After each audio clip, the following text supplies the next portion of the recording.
সন্ত্রাস, চাঁদাবাজি এগুলোর বিরুদ্ধে ছিনতাই করছে আমাদের এলাকায়। আমরা এগুলোর বিরুদ্ধে দাঁড়িয়েছি রাস্তায়। মাদক ভালো নয়, যে মুখে কাকিমা সে মুখে মাদক নয়।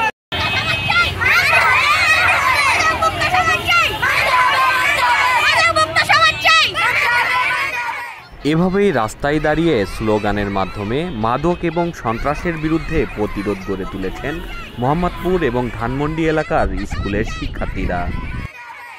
29 জুন সকাল 10 ঘটিকায় রাস্তায় দাঁড়িয়ে মাদক এবং সন্ত্রাসের বিরুদ্ধে প্রতিবাদ তৈরি করেন তারা। আজকে আমরা এই মাদক সেবনের জন্য, যারা মাদক বিক্রি করে বা যারা মাদক খায় তাদের জন্য আমরা সিরিয়ালে দাঁড়িয়েছি, যাতে তারা এইসব বন্ধ করে। সেবন করে এইসব বিষয় আমাদের দাবির বিষয়, এইসব বিষয় আমরা দাঁড়াইছি। আজকে স্কুল থেকে আমাদের কয়েকটা গ্রুপ বের হয়েছে বিভিন্ন স্কুল থেকে। এই আমাদের প্রধান ইটা হলো মাদককে না বলুন, মাদক ভালো নয়, যে মুখে কাকিমা সে মুখে মাদক নয়। আমরা দাঁড়িয়েছি এখন মাদক, সন্ত্রাস, চাঁদাবাজি এগুলোর বিরুদ্ধে ছিনতাই করছে আমাদের এলাকায়। আমরা এগুলোর বিরুদ্ধে দাঁড়িয়েছি রাস্তায়। স্কুলটা শেরেবাংলা আইডিয়াল স্কুল, ডায়ারবাজার কমিউনিটি সেন্টারের পিছনে। আজকে অংশগ্রহণ করেছে সবাইকে আমি এলাকাবাসীর পক্ষ থেকে ধন্যবাদ জানাই। তোমাদের এই প্রচেষ্টা আমাদের সমাজকে সুন্দর করবে, আমাদের এলাকাকে সুন্দর করবে। এলাকার পরিবেশ যাতে ভালো থাকে, মাদক মুক্ত থাকে। প্রত্যেকটা স্কুল কলেজের ছাত্রছাত্রীরা আজকে রাজপথে নেমে এসেছে। আমি বিশ্বাস করি এলাকার মানুষের মধ্যে এটা প্রভাব বিস্তার করবে।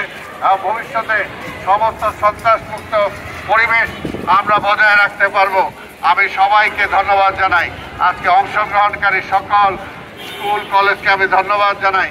আজকে শেষে এখানে আমাদের এসে আজকে যারা দেখতে পাচ্ছি এখানে ঢাকা আইডিয়াল ক্যাডেট স্কুল, তাদেরকে আমরা ধন্যবাদ জানাই।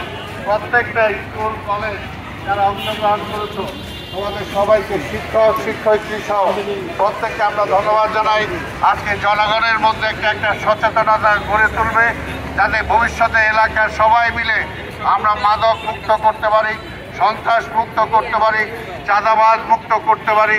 আমাদের এলাকার পরিবেশ যাতে আমরা রক্ষা করতে পারি, এলাকার জন্য ভালো যে সমস্ত কাজ, সেই কাজগুলো যাতে স্কুল কলেজের ছেলেমেয়েরা প্রতিটা কাজে অংশগ্রহণ করতে পারে এবং তাদেরকে দেখে যাতে এলাকাবাসী শিক্ষা গ্রহণ করে। আজকে আমাদের শিশুরা রাজপথে নেমে এসেছে, তারা চায় মোহাম্মদপুর আদাবর আজকে মাদক মুক্ত হোক, সন্ত্রাস মুক্ত হোক, চাঁদাবাজ মুক্ত হোক। যখন এই কোমলমতি শিশু কিশোর আজকে তাদের এই ডাক আমরা বিশ্বাস করি যে এলাকাবাসীর কানে যাবে এবং এখানে প্রশাসন যারা আছে তারাও তাদের কানে যাবে এবং ভবিষ্যতে তারা এই ব্যাপারে যথাযথ ব্যবস্থা গ্রহণ করবে, এটাই আমরা আশা করি।